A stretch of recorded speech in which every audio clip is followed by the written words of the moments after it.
The Halli Casser-Jayne Show airs Wednesdays, 3 p.m. Eastern. The podcast always available online at HalliCasser-Jayne.com.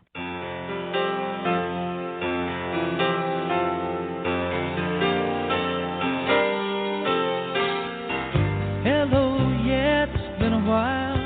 Not much. How about you? I'm not sure why I called. I guess I really just wanted to talk to you.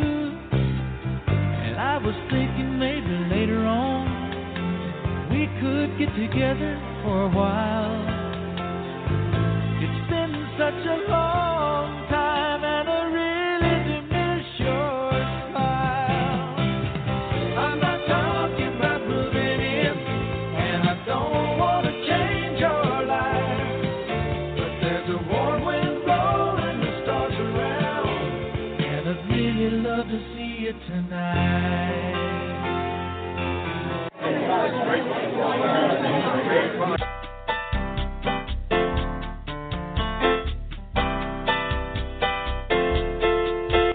Oh boy, oh boy, oh boy. What a sound. What talent. England Dan and John Ford Coley singing Parker McGee's I Really Want to See You Tonight. Today on the Halli Casser-Jayne Show, the surviving member of that iconic group, Grammy-nominated John Ford Coley. But first, welcome to the Halli Casser-Jayne Show. I am your host, Halli Casser-Jayne. The Halli Casser-Jayne Show is brought to you by Audible.com, a leading provider of spoken audio information and entertainment. Get a free audiobook and 30-day trial today by visiting my website at HalliCasserJayne.com and clicking on the Audible.com icon for your free book. Hey, what's more fun than a free book? And while you're there, explore our ads and support the show with a click on the links. We want to welcome our new partner, our favorite store, the finest in offering gourmet foods, Dean and DeLuca. And remember, the Halli Casser-Jayne Show is always available online at HalliCasserJayne.com and a host of venues, including Stitcher.com, Spreaker.com, TuneIn Radio, iTunes, Blog Talk Radio, SoundCloud, the iHeartRadio Network, and at our newest home on Google Play Music.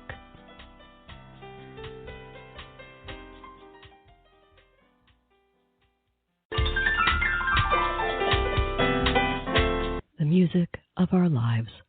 We hear that phrase a lot. The songs of a generation that, when listened to, transport us back in time to a special place and leave us with a smile.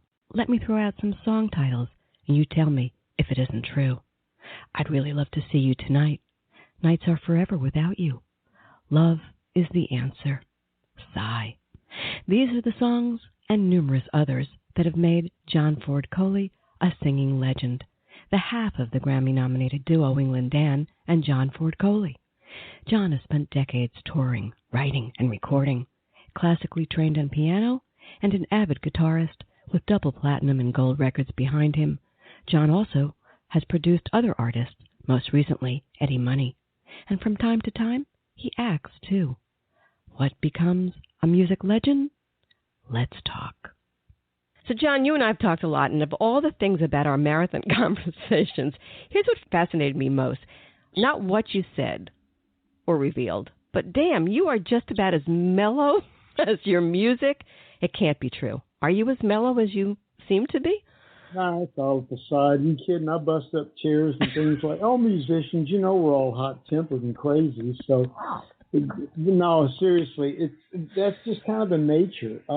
I remember one time we were on Mike Douglas' show, and he sat there for a second, and he just looked at us, and he said, you know, if there's ever a real emergency, I want you two guys around me. He says, you just don't budge. We laughed and said, yeah, I know. I've been told that I'm the one you want first on the accident scene, that's for sure. So tell me this, what does get you riled? What's the thing that gets you absolutely crazy? Is the state of the music industry get a notch on your belt? Because, boy, we could have a whole conversation just on that. make you crazy what's going on in the music industry today? A lot of things that trouble me right now, and I think I've probably come to the point in my life realizing that there's not a whole lot that I can do about them. And so you just try to do what you can to make whatever's going to be best. It's like I just had a friend over here, and he was talking about the state of the music industry. It is what it is. It's not going to change. The people that are coming in, they don't have the same values or morals or the eye for detail that we used to have. John, hold on. I'm hearing a really weird noise in the background. Do you hear that? No, I'm hearing birds chirping. That's about it. I didn't hear that. I'm sorry, but I keep getting these kind of like weird things. I don't know what they are, if they're coming from your end or mine end. I've never heard this before. There's another one. Do you hear that? Hey, you know what? No, what? Being taped. You've already mentioned the government. Hey, they might be on our trail, They would, with all the politics that I do, I wouldn't be surprised if they come after me. I was watching a thing the other night on Red Skelton, and his middle name was Red, and so they kept saying, no, you can't have a middle name Red, so he kept having to ask his mom. So finally one day she said, just make up one. So he goes back to school, and he sees a sign, Bernard's Laundry or something like that, and so when the teacher asked him his middle name, he said, well, it's Bernard. Well, it wasn't his name, but she just wasn't going to accept Red. So when he met Edgar J. Hoover, Hoover referred to him as Bernard. And he goes, where did you get that? And he says, oh, it's in your dossier. And he said, my dossier? You never know. You don't know. Absolutely, you don't know. And I imagine, like with who was it? Jim Morrison. They had a whole dossier on him. They almost took him down, really. So music industry people, maybe I shouldn't talk to you guys. God help me, I could wind up. You probably was. With my crazy career, I'm sure that I am. Let's go back to the music industry, and then we'll just leave all that nonsense in the background, and everybody who's listening to the show will just know how real we really are. But it is a mess. It's just an absolute mess what's coming out of that industry. So somebody like an old diehard like you, somebody with your talent, somebody who's been around as long as you have, it really does have to rile you. Well, the thing is that, again, you just recognize that there's change that are coming. I often think, I wonder what Frank Sinatra would have thought of the music that I did, or what he would have thought, of other things. It changes. There's a lot of it that I like. There's a lot of it that I just absolutely scratch my head on. Some of the artists, you get the people that are in it that are coming in, and they don't come in for the same reasons. They come in for the drugs or the girls or the notoriety or things of that nature. And I tell you, the best example I've ever seen, I was in Kuala Lumpur in Malaysia a couple of years ago, and so there was an electronics store, and it had all kinds of TVs and computers. So I'm in there, big screen TV, and there's a guy up on stage. He doesn't have a shirt on. He's dancing all around. He's falling on the floor. There's scantily clad women, and they are all over him. They're pawing all over him, and there's flash bulbs going off everywhere. There's got to be 10,000 people in this arena. And I sat there and I watched that, and I thought, you know what? First of all, your song really stinks. You don't have a song. It's all entertainment. Well, then I left the shop, and I hear music, and I go downstairs, and there's a Chinese band playing down there, and they've got all these weird instruments that I'd never seen, and they were really good. And there had to be maybe 15 people watching them, and I thought, isn't that the way it goes? You get people that are really dedicated, they've got a lot of talent, and they've got 15 people, but you've got somebody that's just doing entertainment, tearing off clothes and stuff, and you've got 10,000 people and light bulbs going off everywhere. Well, first of all, let me tell you two things. One is, I can guarantee you Frank Sinatra would love your music. So that doesn't even go without question. And the word that you used was artist. And I think that's a term that's thrown around a lot these days. And there are musicians, and I suspect that there are entertainers and then there are artists. That's a rare combination where you get all three. You be one of them. So let's go forward. Here's what I want to go back to your childhood. I want to get this whole story about you. You were born in Texas, right? You were raised in Dallas, correct? Yes? Yes. Talk to me about your upbringing. Good parents? I know you have great parents. My mom and dad both supported me. I had a good relationship with them.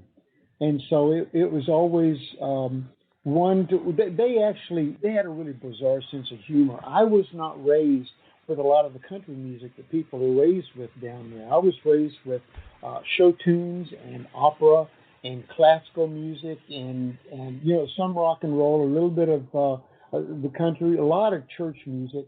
But the thing is that it was so eclectic that I picked up on so many different things from it. I was always a cowboy. If you ever saw me, my pictures, I'm always in a cowboy hat and boots and spurs and guns on me. And I pretty much maintained that throughout my life because there's a closeness to the ground. So I really enjoy being around the horses and such. But it's like I came from a long line of settlers. I had a great-great-great-grandfather that actually was on his way to the Alamo to reinforce the Alamo. And they made it to Gonzales, Texas, from Mina, Texas, which is Bastrop now. And there were 60 volunteers, and they made it to Gonzales, 60 miles away, the day before the Alamo fell. Well, he would have been killed if they had made it to the Alamo, and I wouldn't be here. But then he went on to fight at the Battle of San Jacinto that took Texas away from Mexico in April. And that was 80 years ago, a couple of days ago, and he was one of the 34 men out of about 900 that were wounded. So I think about that a lot. You come from a long line of cowboys. I come from that. I've got a grandfather 10 generations back that was at Jamestown. So we go back a long way in the country. And I admire and I appreciate all the historical roots that the family's gone through. I'll bet. But here's there's blood in the ground, so therefore there's an appreciation and a loyalty to it. So here's something else that I find fascinating about you, and that is that you were classically trained, and I think that has a lot to do with this thing that's going on right now. Kids today don't quite have the upbringing in music that your generation had. And who were you playing, Mr. Piano Man? You're playing Bach, Beethoven. Who were you playing to start with? Tchaikovsky, Liszt, all those. I mean, I love it. I still play it today. But the reason why those kids are not getting that kind of an education is the budget cuts. I remember when I lived in California and they had Prop 13, and one of the first things that they did was they took out the musical education out of the schools. So the kids don't have the eclectic kind of education that we got. We got Stephen Foster. We got West Side Story. We had all of these things coming in. Now they don't. They're just raised on rock and roll. Right. It's our fault. It's like the other day. I mean, I look at a lot of the things going, okay, we could have done better. We can do better for our kids. They should be able to understand the world from a different perspective, but we got lazy. So there was a little girl that was talking about dating. And she said, everybody now, it's not serious. Everybody just wants to hang out. And I wrote her and I said, you know what? I'm really sorry. I apologize. It's our fault. Because the thing is that we didn't raise our sons properly. So as a result, this is what you're going to get. And, it's the same thing with music. If we're not raising them to understand what all these other elements are and that there are other elements that can come into your music, you're going to get the same thing. And it's trite and it's banal and it's insidiously inane. And that's what you get. And it is what it is, which is kind of a sad story. Well, we can do better. For sure. The thing is that when you look at the music business, it's precisely that. It's a business. And people that are in it are there to make money. And most of them don't care about the music. Have you seen this thing, Vinyl, that's on HBO? No. Okay, it's all about the 70s music. You find out that a lot of the people that are in there, they don't care about music. They care about making a living. They care about making money. And if this one's there and it works, great. Everybody's disposable. You cease to work, we'll find somebody else. It's always the fastest gun in the West syndrome. Yeah, and isn't that just too bad? But welcome to capitalism. That's what we're all about these days. Were you a good kid, a troublemaker, a nerd? What were you? I have no problem with capitalism whatsoever. I'm a dyed-in-the-wool capitalist, but the drawback is that we're sacrificing quality. Right. For the things that don't last. It's all transitory. So true. So let me get back to the other. I'm going to go back to the childhood. Good kid, bad kid, nerd. What kind of kid were you? Yeah, I was kind of a medium kid. I played football. I didn't get into a lot of trouble. The funny thing about it is that I was raised by my aunts and uncles a lot. And so there was a great sense of honor in how you treat women, how you treat people, how you behave in public. yeah, you're gonna have times where you get off, but there's the thing of respect, and so that became part and parcel of my life.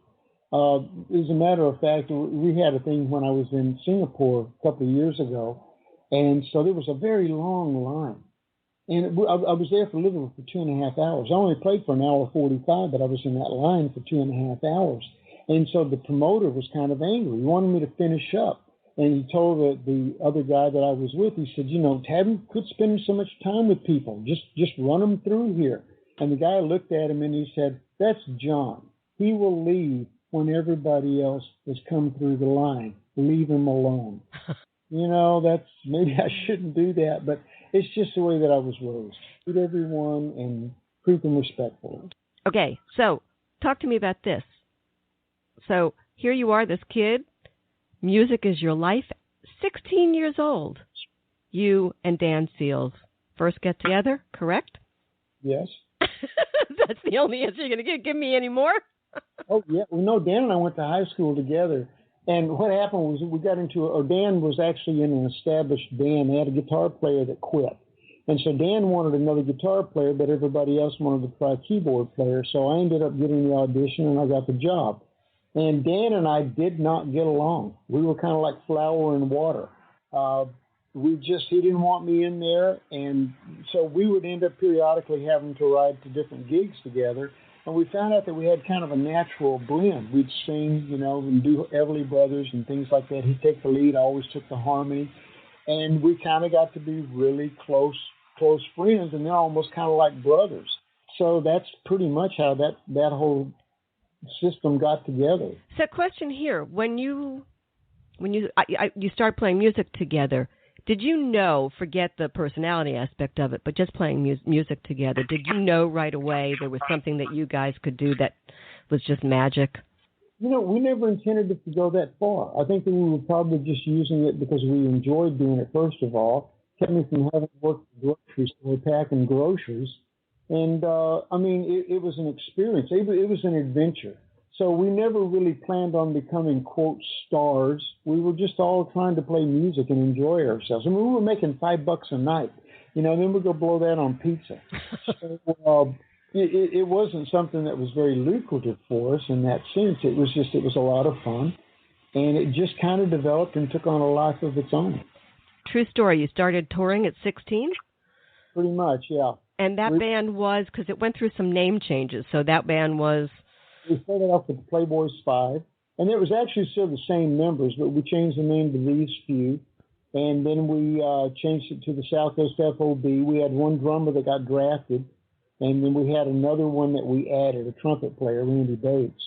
And we got records going and things like that, and then Dan and I split from that group, started kind of doing more of an acoustic thing, came to Los Angeles, and things just kind of started to pop. So here's my other question, though, about that. So you did have a hit back then. Right, Smell of Incense. 43 on the charts. Right. You were 16? I was 6. At that time, I was about 18. I mean, give me a break. I mean, that is just extraordinary. And early on, you shared the billing with Led Zeppelin?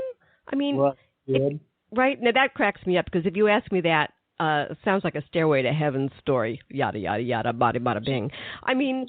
It is that at that time we were in the band, and so we were following the trend. So we had a very heavy rock influence. I mean, we played at one time we started off with the Beach Boys, and then we went to all the songs that were popular on the radio. Then when the psychedelic era came in, the 60s, we jumped into that.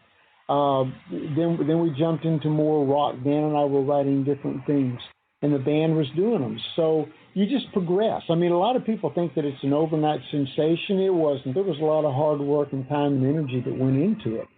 So, I mean, we were constantly learning our craft. And I mean, we were learning rejection. We were learning what to say, what not to say, how to behave on the road.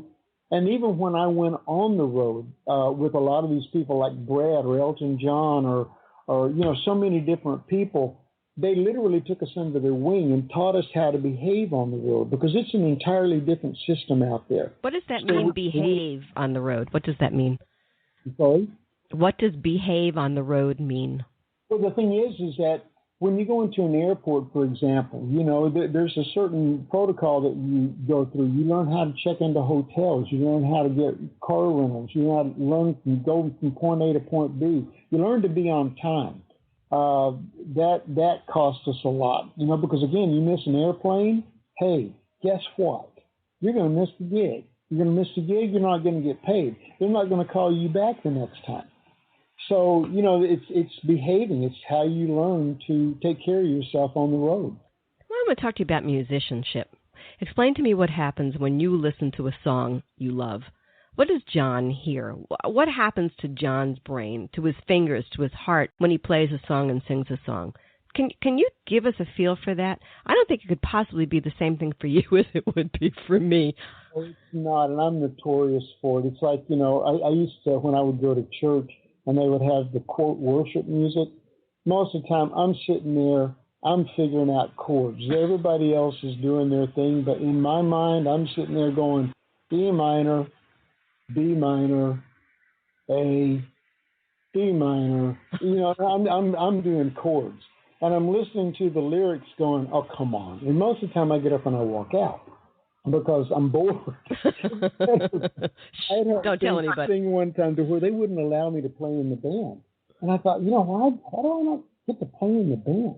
And so one day I was walking out, I just went, man, why do I not get to play like this? And in my spirit, I heard, because first of all, you get to play all the time. They don't. And within 15 minutes of playing with those guys, you would be so bored that you'd never want to play with them again, because everything is 2 chords or 3 chords, and there's no adventure in it. So, I mean, when I listen to something, if something's got a lot of chords and it's got a beautiful melody to it, or something that's very attractive, then I listen to that, I zone in on that, I'm changing chords, I'm learning the chords in the song in my head, and then I'm listening to the lyrics, going, well, I wouldn't have said it that way. I would have done it. You know what? That song I don't particularly care for anymore. Or this one just blows me away. You know, it's like the other day. I'm so sad to hear about Prince dying, and then they said, well, you know, he wrote all these other songs, and I went, well, I wonder which ones he wrote. And Manic Monday came up, and I went, you got to be kidding me! That's one of my favorite songs, and he wrote it, and I didn't know it. So, you know, it's music's got its own breath. It does for people like you. There's no question about that. And I'm curious about this. When you're in the zone, when you're playing, when you're singing, when it's going really, oh, my God, you know you've got the moment, right? You've hit the chord. You know you're right in there. You're, as I said, in the zone. What's in your head? Is it music that's in your head? Is it a place that's in your head? Are you alone? Are you with the band? What's the story? Depends on what the song is. I mean, they bring up all different kinds of moods. I go into my head and I just kind of get internally quiet. I'm not one that jumps around up and down. I mean, it hits me in my solar plexus, and it just kind of moves me. It kind of moves me backwards or forwards. It's difficult to explain. But it is an emotional feeling. I mean, I'm Irish, you know, I'm Euro trash actually. But the thing is that a lot of the Irish comes up in me, and man, I get moved. I cry at card games, you know. So the thing is I get moved on stuff. That's sweet. I don't mind showing you either. I mean, there's been times when I played in Asia, they would know the songs in many cases better than I would. And as a result, they would be singing the song louder than what I was singing. So when you got your song, knowing that it's attracted, or other people have been attracted to it enough to the point that they've learned the lyrics and they're singing it back to you, I just step back. They think I'm just letting them sing. No, it's not. I'm so emotionally moved that I can't sing myself without crying or cracking up, you know, in that way. Wow. So I just let them go because it hits me very, very emotionally. I want to go back to you and Dan and your sound. I read somewhere, tell me if this is true or not, that you like the Everly Brothers. That was one of the things that was influencing your sound. Who else? Absolutely. The Everly Brothers. We had a lot of people, the Beach Boys. You know, I've always been attracted to people that sing harmony. So you get the Buffalo Springfield, different groups. But the Everly Brothers were one that had harmonies right on top of one another. It wasn't to where you sang the harmony and it was buried. You had the lead singer, and then you just had a harmony singer that was singing things that was down below that. These guys were right on top of one another. They were equal. So when Dan and I started out, that was the way that our records were mixed, because, again, it was a very prominent sound with those two voices being dominant as opposed to just the one. Later on, they began to move mine further and further down from the insistence of the record company, because they, again, were looking at this is the way that it should be done, da-da-da-da-da-da-da, and so we're going to start moving this. And then that's when problems started. Well, you know there's always a problem as soon as they get their 2 little cents in. You were listening to the Halli Casser-Jayne Show. My guest today is Grammy-nominated John Ford Coley of the iconic group England Dan and John Ford Coley. We'll be back in a minute. Stay with us. Hi, this is Halli Casser-Jayne. Are you enjoying the show? I hope so. And I hope that you'll tell your friends about it and help us grow our family. How can you help? That's easy. Share the link to the show with your friends or my show's player. And I would love it even more if you'd recommend they visit my website at HalliCasser-Jayne.com. I look forward to seeing all of you there. And we are back on the Halli Casser-Jayne Show. Thank you for being here. My guest today is Grammy-nominated John Ford Coley of the iconic group England Dan and John Ford Coley. Here's something else. And you went through, it was Coley and Waylon, then it became England Dan and John Ford Coley, and there's a whole thing about your Dan's name and your name. Yeah. I love the music industry. Talk to me. The thing is that everybody needs some kind of a name that will set you apart from everybody else. And so most of the groups were using their last name, like we've done, Coley, Waylon, Seals and Crofts, or you had the Carpenters, Hall and Oates, Loggins and Messina. And so we thought, something, we got to have something a little bit more unique, something that's going to stand out. And we couldn't come up with it. And Jimmy Seals, actually from Seals and Crofts, who was Danny's older brother, he's the one who came up with England Dan and John Ford Coley. And Dan used to run around years before mimicking the English accent. Now, if you've ever heard anybody from Texas try to imitate anything other than a Texan Southern accent, it ain't pretty. So Dan would try to do this. So we just kind of came up with the name England Dan. And then I was working rodeo. Like I said, I'm an old cowboy. And I was working rodeo at that time. And Jimmy thought that it would sound better if we dropped the L. So it had Coley, John Coley. And then there was a Confederate general named John Rip Ford. And he won the last battle of the War for Southern Independence down in Texas. And he was also one of the people that had buried many of the men in the Alamo. Well, that just kind of came up naturally, John Ford Coley. And then you've got the association with John Ford, the director. And it seemed to be something that people would catch on to, and he was right. So bingo, we just ended up with that. But here's my question. Piano player, that's how you were trained. You turned to guitar, right? Uh-huh. Singer, unbelievable singer. Mm-hmm. What comes first? Which is the more important to you? Which is the one, if you had to choose one, that you go with? No, that's really an unfair question. That's kind of like who do you like best, your mommy or your daddy? It's just, it depends. I mean, there are times that like right now, for example, I've kind of put the piano back just a little bit because I'm not on a learning curve, but on a guitar, I'm on a learning curve. So that's normally what I will grab right now. But that's subject to change. I mean, I sit down and I play piano almost every day as well, but I'm not getting the new things. So I'll just wait till something new comes up. Wow. But I love playing all of them. I love different instruments for different reasons because, again, with piano, I can throw in thirds and fifths and ninths and things of that nature. But with guitar, I'm not that proficient on it. So I don't know. You sound pretty proficient to me, buddy. Listen, so Herb Albert hears you. He was hesitant to sign you guys. Is that correct? He was, yes. But he did. Were you over the moon, A&M? Oh, my God. Well, yeah, absolutely, because A&M was a big thing. And then Herb Alpert was also a very big artist at that time. And from what I was looking at, he was one of the last musicians that was actually running the company. So you knew that there was going to be something in him that he would hear that other people would not. And Herb was a great guy. I loved working for Herb. I just remember the first time that we went in to show our looking at the album jacket on the first record.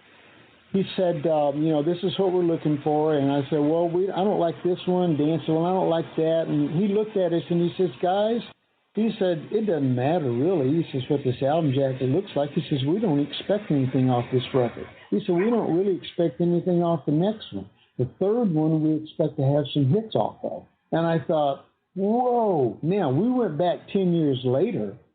When I went back with the girls, and the attitude was, you get one shot. If you didn't make it, you're out of here. So, when I would see how he would build things, he truly was an inspiration. I've had some wonderful mentors in this business, and Herb Alpert definitely was one of them. You had an interesting career thing because you had a hit early on, right? Yeah, we got lucky with a thing called Simone. It actually was number one in Japan and in France. And so we got to tour Japan with Three Dog Night. It was a remarkable time, because, again, we're being exposed to the world. I'm a little Texas boy. I never thought I was going to really get out of Dallas. And I thought I'd be back there doing construction or working in law or something. Punching cattle. It was great to be able to go out and actually see that the world existed. And that lit my bug even more because when I went to school, I was an English literature student, so I'm reading all the time. So to be able to go to these places and actually see where all these events that I had read about during my years, that was absolutely a staggering step for me. Here's the thing, though. So it didn't last. What goes up must come down. A&M drops you. And you went through a pretty scary, almost 2-year dry spell at that point before you got signed again with Big Tree Records, a subsidiary of Atlantic Records. And that's when I Really Want to See You Tonight, written by the great Parker McGee, comes to you, right? Right. And he also wrote, by the way, Nights and Forever. Wow. First time you heard the song? What? No, actually, we thought it was more of a girl song. We didn't hear it. Seriously. I believe you. They sat there and said, no, we would like you to try this because we think that it can be done. And so we ended up having Louis Shelton, who was part of the Wrecking Crew. He actually ended up producing our first couple of records, and then he produced Seals and Crofts. And he pulled in a couple of people that we knew, David Page and Jeff Porcaro, who ended up being in Toto. And we all kind of put this thing together, and it kind of took off. We were as stunned as anybody else. And so the funny thing about it was that Dan and I were known for writing our own songs. And I think I'd made probably at least $1.98 over the years on the songs that I had written. So we didn't want to do anybody else's songs. We're eventually going to break through here. Well, we got the first royalty check on that song. And I'm looking at Parker going, hey, Parker, what else you got, man? Anybody else? Just throw them up here. So we kind of changed our attitude about taking on other people's songs to record. And you did it so beautifully. I think that the song, truly just extraordinary. Here's another place I wanted to go with you. This question of writing, because you do write music. All the time, yes. Right. So does that come easy to you? And what, does your ego step aside when a situation comes up where they offer you this great Parker song and you say, okay, I'm going to do it? I tell you what, there's so many different ways the songs come. I write all the time. For me, it's a labor of love that I hate because what happens is that you always want to push it to the nth degree, and sometimes it just won't go there. There's one song on this new CD that took me, I started it in 2007. And no, actually, I started I'm sorry, I take that back. It was in 1997 I started this song. It wouldn't come. I tried to write it with other people, wouldn't come. I'd put it away, pull it out, put it away, pull it out. Finally, about a year and a half ago, I just happened to be reading in the Bible, in Deuteronomy, And so I hit the part where it said, I set before you today blessing and cursing, life and death. Choose life.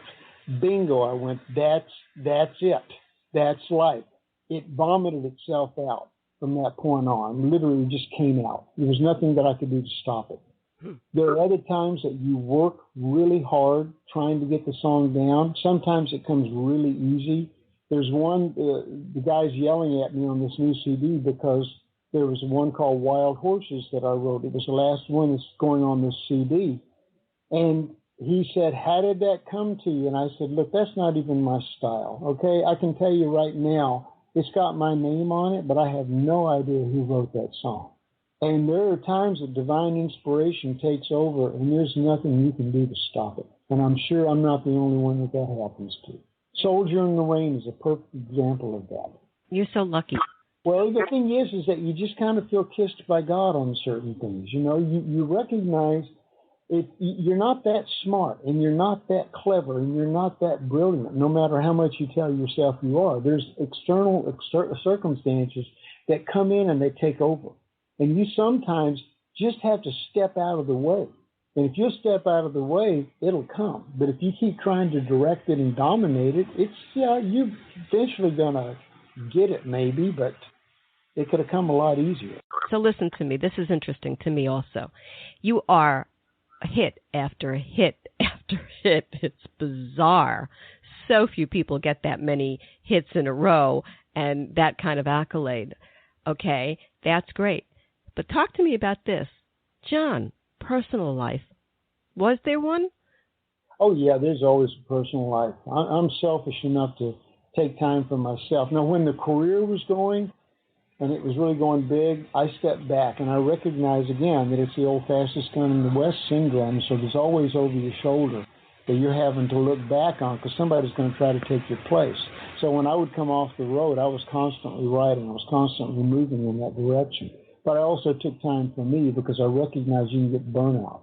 And when you get that burnout, and fortunately enough, I had seen it on many of the guys that I had worked with. So when you see that coming, you step back just for simple self-preservation. So you did meet a woman. In Yes. fact, you married her. In Yes. fact, you've been married 37 years. About 30 years. 4 kids? Yeah. Mm-hmm. Grandkids? I got four grandchildren. So is she the better half? She's definitely the smarter half, that's for sure.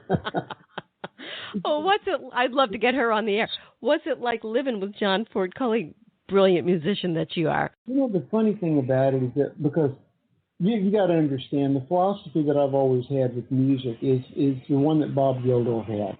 And that's if you take music for anything or rock and roll for anything other than a joke, you're a blithering idiot.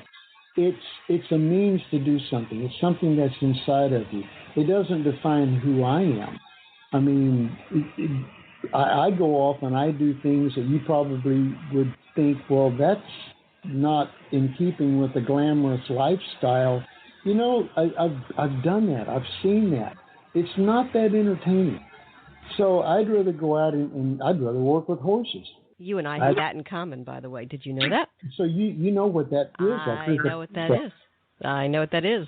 There's nothing like it. From it. Because, again, a lot of people want to know. I mean, for me, when I get around these other musicians and they want to talk about music all the time, man, it's the most boring thing in the world. And I'd rather talk about alternative medicine or books or films or you know, things that I'm going to value and learn something from. Who did what, when they did it, how they did it.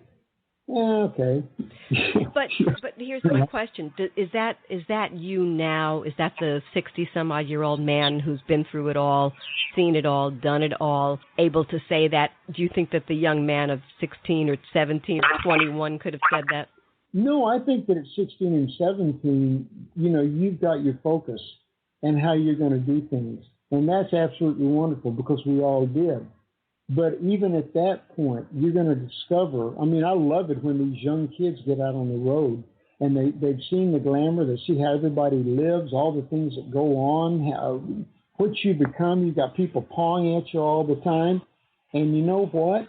You still go to that hotel room by yourself when you get out there. There's still nothing for you to do 23 hours out of the day except eat and sleep and work on your computer and play your guitar. You go from point A to point B, and you're bored most of the time. I mean, most of the people, it's so funny. They say, when they don't know me, they go, so what do you do? And I go, I'm a baggage handler. I carry bags. And they go, what? You work at a hotel? I go, pretty much. That's what I do. I mean, I carry bags from point A to point B. I pack and unpack bags most of the time. It's a great life. I love it. I know how to do it. I can function better out on the road than I can function at home. I mean, you know, at least you can get room service at a hotel. But it's, you know, it's just, if you're 16 years old and you think this is all it is, okay, it is. It's got definitely great elements, and I loved it and cherish every experience I had. I've had a hell of a ride. But you know what? Dig a little deeper. You're going to find that there's a lot more out there. When you go into these towns and you're hanging out, you know, and you're hanging out in the bar, hey, you know what? Probably down the street, you're going to find out where the Boston Massacre was. Go down there, look at it, see it, put your hands on the stones. You know, to me, that's what turns me on. Fascinating. Here's this, too. You have toured with, worked with some of the most iconic names in the business. Elton John, who you toured England with for a month, Fleetwood Mac, Chicago, Carole King, Brad Loggins and Messina, you mentioned a few, Carly Simon, Steve Miller Band, one of my favorites, Jesse Colin Young, who I represented 1,000 years ago. Talk to you about that off air one day. Best memory. Pick one. Elton John took us to England with him for a month. We actually got Dan Hicks and the Hot Licks had to cancel out because they were on the Johnny Carson show. So they needed somebody to take their place, and they put Dan and I in there. So we played 2 gigs with him. We got along really well with him and all the people. Played one more gig with him down in San Diego, and the next thing we know, we're getting a call from him to tour England with him for a month.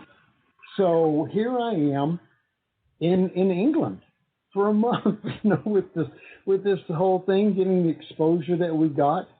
I mean, I just so cherish those days of being able to go out with all these people. Bread was another one. The guys in Bread. I mean, how we ended up with them, we played a couple of shows with them, and then one day our manager gets a call from the agent, and he says, what did Dan and John say to David Gates? And she goes, okay, look, it probably wasn't Dan. It was probably John. You know, he's kind of loose cannon here. I was at that time. And she said, what happened? And he says, well, David Gates called me this morning and said, do not book us unless you book England and John Ford Coley with us. Wow. And so we toured with these guys for all those years. We're on their greatest hits album. Getting to play with Seals and Crofts, you know, all those years and record with them or being guests on different people's records or stuff, meeting some of my favorite icons and finding out that they're real people. Ah, yeah, just like you are. Well, the thing is that, again, I go back to it. It's like anybody that takes this industry for anything other than a joke is a blatant idiot. It's people. If you're not a nice person, nobody's going to want to work with you. If you're a nice guy, everybody's going to want to work with you. I've got some great memories of some of the best people, but the ones that treated us badly, I remember those too. I don't.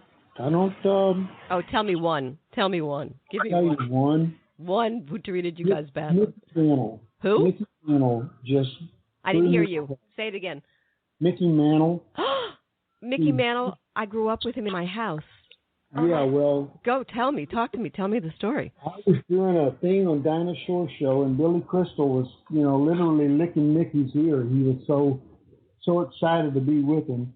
And then I sat there and I asked Mickey a question. And he turned around and he looked at me and he went, yeah. And he turned back away. And I thought, whoa, what was that? And so then Billy's again going off on his thing, and I asked him another question. He turned around and he did the same thing. And I thought, wait a minute, what's going on here? So I asked him something else, and he turned around and he said, what do you want? And I went, nothing, man, nothing at all. And we're guests on the show together. And that just completely blew me away. Was that his drinking? I have no idea. And you know something? I don't care. Wow. I really don't care. You just don't treat people that way. I mean, absolutely. Oh, my gosh. So let's go here, okay? Inevitable question, my friend. Okay. So why did you guys break up? And where did the breakup leave you? And was it hard to go on? Listen to me, the last part of that question. Or was it important that you move on? I think it's always important that you move on, because if you're stagnant, you're not going to progress at all. And so there's always something better. And I've gotten to the point in my life where I don't believe in coincidence and nickel's worth. There is a reason for everything happening. And the official story is that Dan and I were moving in different directions, which is actually true. We were. But the unofficial thing is that like every other group that comes along, you have people that begin to divide you. They come in and it becomes insidious. And so they start saying, you know, you're the one that does this. He's not really doing this. You're the guy. And so you get that on both sides. And then the sad part about it is not the fact that they do it. It's the fact that you believe it.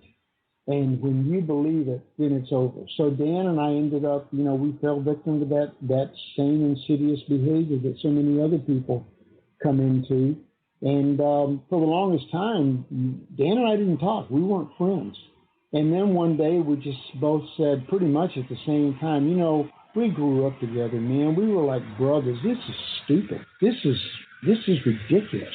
And so we were able to patch the relationship up. We just didn't play together any longer because he'd gone off in the country and I went off into music and film. But, I mean, you got to move on. And I mean, long time ago, I don't fight battles from 40 years ago in the shower. It's like, it's done, it's over, we move on. And when Dan passed away, he and I talked the day before he passed away, and it was like we were, 35 years ago. I have no regrets. I have nothing that was left unsaid. I think of Dan fondly. I remember him every time that I play and make mention of him. Because, again, without him, neither one of us probably would have gone anywhere. Losing him, how horrible was that for you? Well, it was a shock. I mean, because first of all, I don't know if you ever knew Dan. Dan probably was one of the most genuine, funny guys you would ever meet in your life. He was just always very, very funny, and the things that he would say were unusual and unique. He was a great songwriter. He was a great friend. Dan was a very wise man, and I enjoyed the wisdom. I enjoy wisdom that comes from anyone. And Dan had that old soul wisdom to him. And so when he said something or when we would discuss things, it wasn't somebody that you just blew off. You listened to him.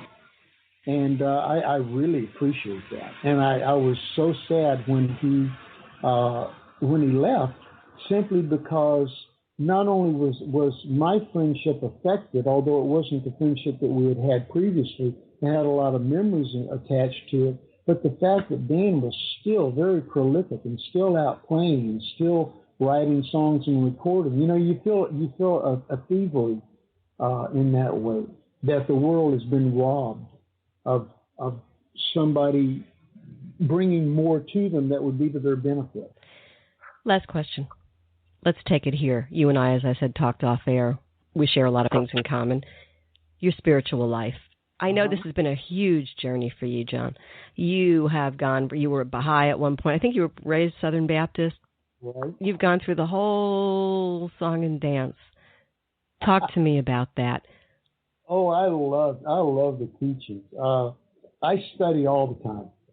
I just absolutely love reading the Bible, getting into spiritual conversations, learning and knowing, because there's so many things that we've been taught that are inaccurate. And as a result, it's caused a lot of friction. Well, a good portion of my life seems like it's been to kind of undo a lot of the things that we had been taught that were nowhere close to true. The problem is that nobody wants to hear it.